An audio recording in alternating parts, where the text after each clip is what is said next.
ওহো, কি হয়েছে? আয়ুষ্মান, আমার ড্রেসে দাগ লেগে গেছে খাবারের। কোনো ব্যাপার না, হয়ে যায় ওরকম। আমি গয়নাকে পাঠিয়ে দিচ্ছি, ও তোমাকে ড্রেস চেঞ্জ করতে হেল্প করবে।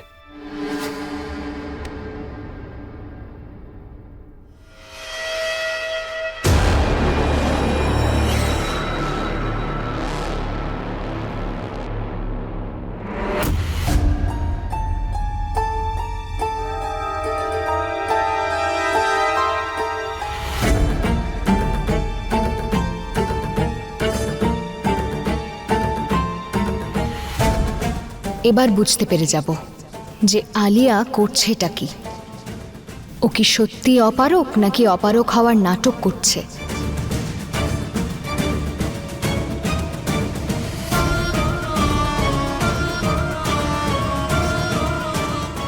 আলিয়া,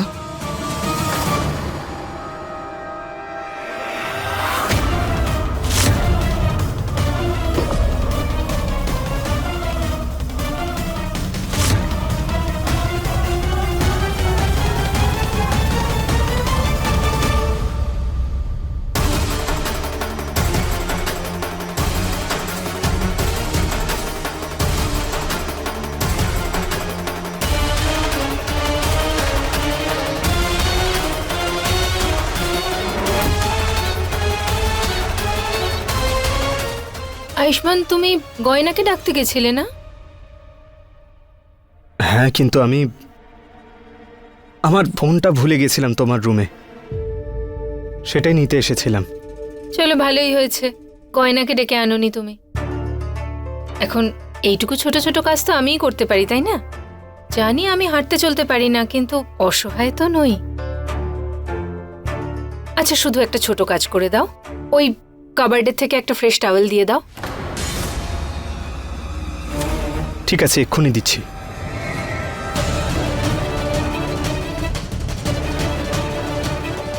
হে ভগবান, ডাক্তারবাবু যদি আমাকে এই আলমারিতে লুকিয়ে থাকতে দেখেন, তখন আমি কি বলবো ওনাকে?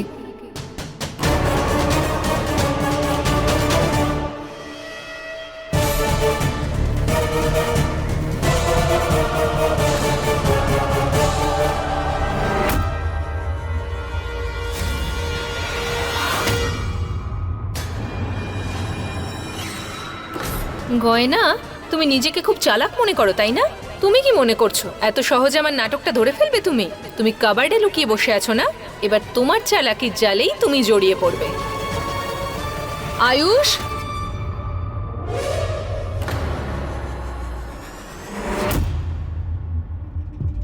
শোন না, তোকে আজকে সব জিনিসের লিস্টটা পাঠিয়েছিলাম, বলে দিয়েছিস তো সময় মতন ডেলিভারি করতে? হ্যাঁ মা, আমি বলে দিয়েছি। দিদি আরো কিছু জিনিস আনতে বলেছে, তুই চল আমার সাথে, আয়। আয়ুষ্মান, ওই প্লিজ টাওয়েলটা দিয়ে দাও। ও হ্যাঁ, সরি, আমি ভুলে গেছিলাম। এক মিনিট।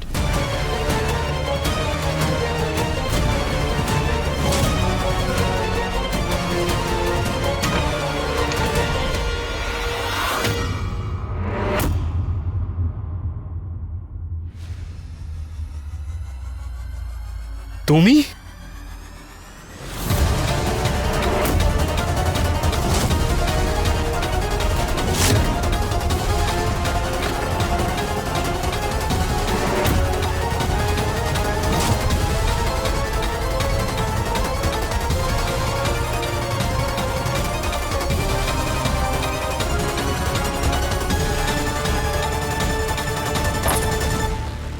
তুমি এখানে কি করছো?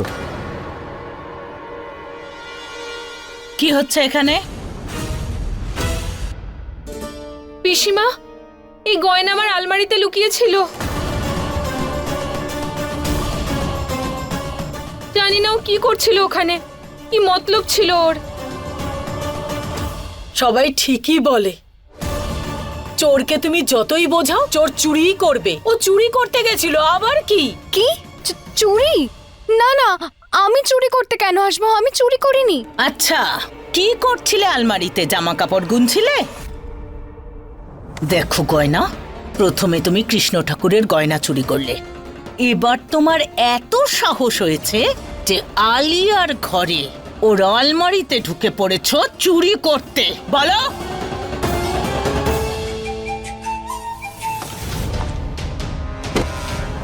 তুমি একদম ঠিক বলেছো দিদি। সেদিন যে রূপোর বাসনটা হারিয়ে গেছিল না, আমি পুরো নিশ্চিত ওই চুরি করেছে ওইগুলো, সবার কাছ থেকে আড়াল করে। হ্যাঁ। কি? আর এটা কি বলছেন আপনি? আমি কোনো রূপোর বাসনের ব্যাপারে জানি না, আমি কোনো চুরি করিনি। তাহলে তুমি আলিয়ার আলমারিতে কি করছিলে?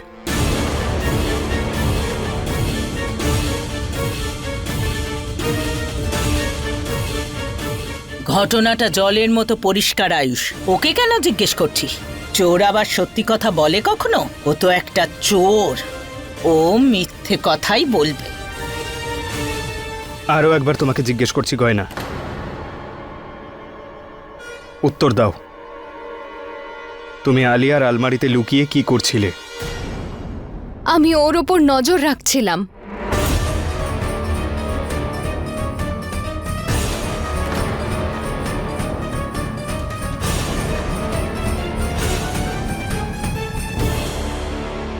সত্যিটা জানার জন্য নজর রাখছিলাম।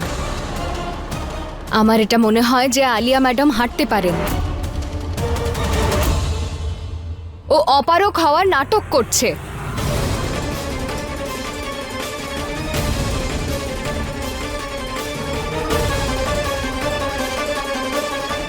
কি? হ্যাঁ ডাক্তারবাবু, আপনার মনে আছে ওই দিন হাসপাতালে ও এই চেয়ারে বসে ওপরে উঠে এসেছিল, কিন্তু তখন লিফট সারানো চলছিল। আর ওই দিন যখন লাইট চলে গেছিল, তখন আমি নিজে ওর ঘরে গিয়ে দেখতে গেছিলাম ওর কিছু লাগবে কিনা। তখন ওই রুমে ছিল না।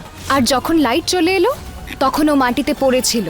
ও তো আর ছুঁচের মতো নয় যে মাটিতে পড়ে থাকলে আমি দেখতে পাবো না তাকে।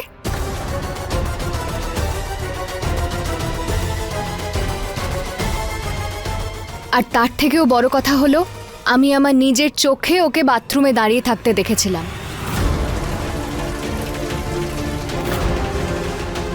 কিন্তু ও আমাকে মিথ্যে অভিযোগ দিয়ে এটা প্রমাণ করতে চাইলো যে আমি নিজেই ভুলে গেছি গিজারের সুইচ অফ করতে। কিন্তু আমার ভালোভাবে মনে আছে যে আমি গিজারের সুইচ অফ করেছিলাম। তাহলে সেটা কি করে অন হলো? তার মানে হলো যে এটা আলিয়া ম্যাডামই অন করেছিল।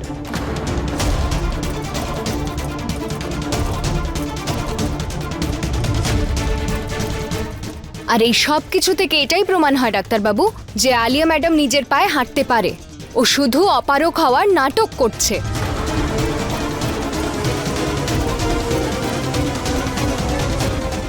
আমি জানতাম, আমার হাজারবার বলা সত্ত্বেও আপনারা কেউ আমাকে বিশ্বাস করবেন না। আর তাই জন্য প্রমাণ জোগাড় করতে আমি এই আলমারিতে লুকিয়েছিলাম, ওর উপর নজর রাখার জন্য। কিন্তু উনি আমাকে বোধহয় দেখে ফেলেছিলেন, তাই জন্যই ডাক্তারবাবুকে তোয়ালে নিতে পাঠিয়েছিলেন, যাতে উনি আমাকে দেখে ফেলেন। ডাক্তারবাবু, আপনি আমার কথার বিশ্বাস করুন, আমাকে ভরসা করুন, আমি মিথ্যে বলছি না। তোমার মাথা ঠিক আছে? তুমি এইসব আজে বাজে গল্প বানিয়ে বলে এটা প্রমাণ করার চেষ্টা করছো যে ও নিজের পায়ে হাঁটতে পারে। আচ্ছা, ও এটা কেন করবে? আচ্ছা, ও কি পাবে বলো তো এটা করে?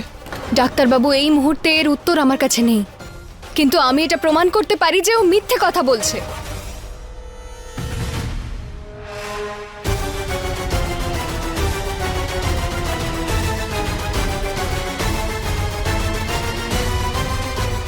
ওঠো আর সবাইকে বলে দাও যে তুমি হাঁটতে পারো, তুমি নিজের পায়ে দাঁড়াতে পারো। ওঠো।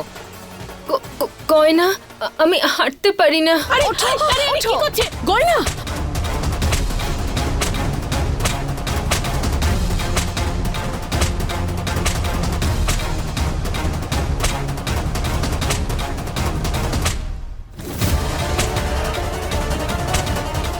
গয়না, বন্ধ করো এসব, বন্ধ করো এসব পাগলামো।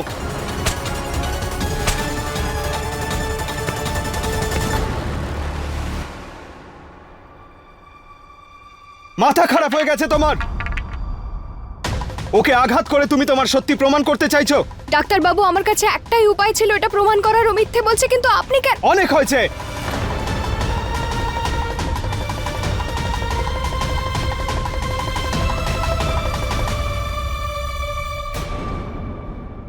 আলিয়ার এমন করার কোনো কারণ নেই তোমার কাছে,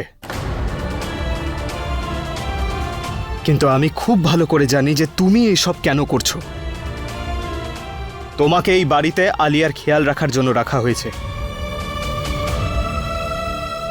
তাই এসব ড্রামা করার জায়গায় ওর একটু খেয়াল রাখো, ওর সেবা করো যাতে ও তাড়াতাড়ি ঠিক হয়ে যায়। আর আজ আমি শেষবারের মতন তোমায় ভালো করে বোঝাচ্ছি, কারণ তুমি নিজের রক্ত দিয়ে আলিয়ার প্রাণ বাঁচিয়েছো। এরকম আজে বাজে কাজ করে আর কখনো আমাকে বাধ্য করবে না কড়া পদক্ষেপ নিতে। তুই নিজেকে কি ভাবিস বলতো? বাড়ির সব ডাক্তারেরা রিপোর্ট দেখে বলে দিয়েছে যে আলিয়া আর জীবনে কোনোদিনও হাঁটতে পারবে না। তাহলে বারবার ওকে কেন তুই কষ্ট দিচ্ছিস? তোর সামনে আমি হাত জোড় করছি, বারবার আমাকে মনে করাস না যে আমি ভুল করেছি তোকে এই বাড়িতে নিয়ে এসে। কমলা মা, চুপ করো গয়না। আজ আমার জন্য আলিয়ার এই অবস্থা হয়েছে এটা ভেবে আমি কত অনুশোচনা করছি জানো তো। এখন ওকে দোষারোপ করে আমার কষ্টটা বাড়িও না প্লিজ।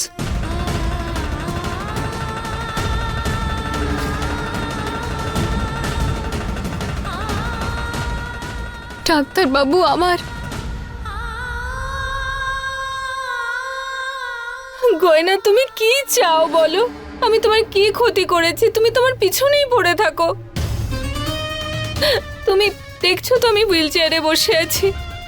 আমি এখন দুর্বল, অসহায়। জানি না ঈশ্বর আমাকে কোন পাপের শাস্তি দিচ্ছেন, তার উপর তুমি আমার উপর মিথ্যা অভিযোগ করেই যাচ্ছ। তোমার লজ্জা করছে না? একটুও দয়া হয় না তোমার? মিথ্যে বলাটা আপনার স্বভাব, আমার নয়। আরে এত মিথ্যে কেন বলছো? তুমি কেন বলে দিচ্ছ না যে তুমি হাঁটতে পারো? ব্যাস, বলবে না, শুনবে। এই যে মেয়ে, আয়ুষ তোমাকে ভালো করে বুঝিয়ে ভুল করেছে, কিন্তু সেই ভুল আমি করব না, বুঝেছো? আজ তুমি সমস্ত সীমা ছাড়িয়ে গেছো। আজ তুমি তোমার ভুলের শাস্তি পাবে, আর এমন শাস্তি পাবে যে পরের বার এই ধরনের কাজ করার আগে তোমার আত্মা যেন কেঁপে ওঠে, বুঝেছো?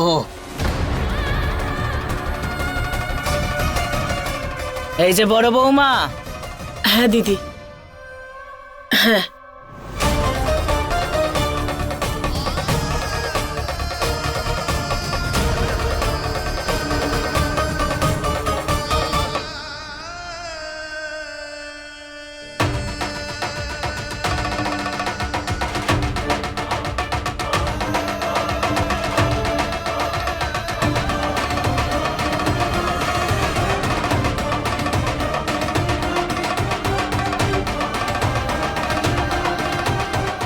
আমাকে ফাঁসাতে চাইছিল না, নিজেই ফেঁসে গেছে। এইবার মজাটা দেখা যাবে। দেখা যাক পিসিমা গয়নাকে কি শাস্তি দেন।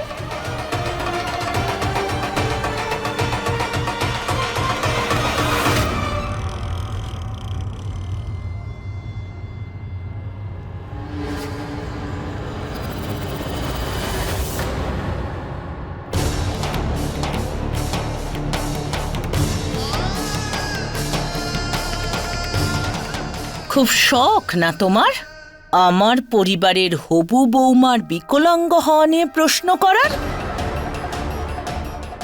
ওর অসহায়তা, ওর কষ্ট নিয়ে মজা করছো তুমি। আজ আমি তোমার এমন অবস্থা করব যে সারা জীবন মনে রাখবে। এই যে মেয়ে, এবারে তুমি দেখবে আমি তোমার কি অবস্থা করি। তুমি আলিয়ার পায়ে লাঠির আঘাত করে করে যে কষ্ট দিয়েছো ওকে, যে যন্ত্রণা দিয়েছো, তার থেকে অনেক বেশি কষ্ট আমি তোমায় দেব। তোমার পায়ে শিকল বেঁধে।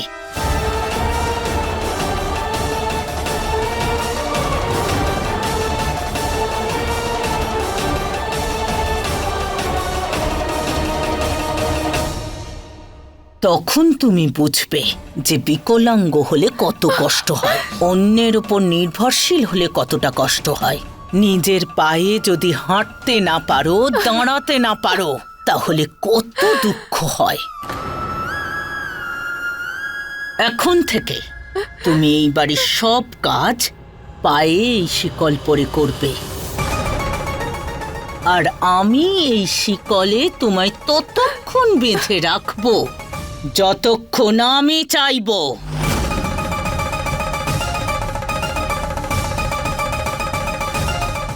আর কেউ তোমায় সাহায্য করবে না, শুনেছ? এই বাড়ির পুজোর সমস্ত আয়োজন তুমি এই শিকল পরেই করবে, বুঝেছ? পিসিমা, বড় বৌমা। হ্যাঁ দিদি।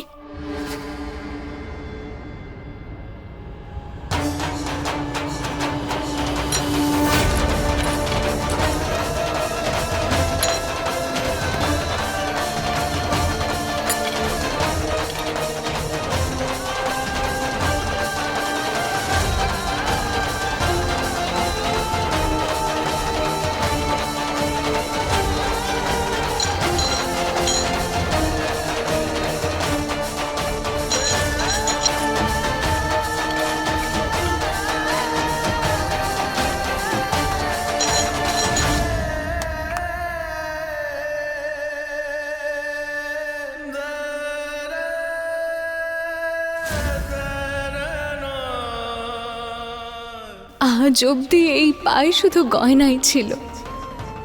বোধহয় ওই জন্যেই কখনো কিছু মনে হয়নি, কিন্তু আজ তো আমি এটা বিশ্বাস করতে বাধ্য হলাম যে আমার আর আপনার সম্পর্কটা কিসের ডাক্তারবাবু, গয়না নাকি শিকলের?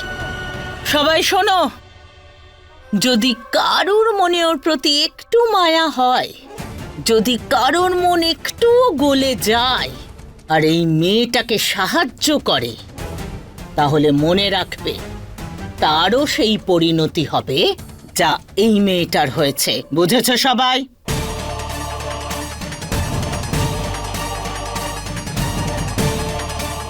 তাহলে যাওয়া যাক। পিসিমা,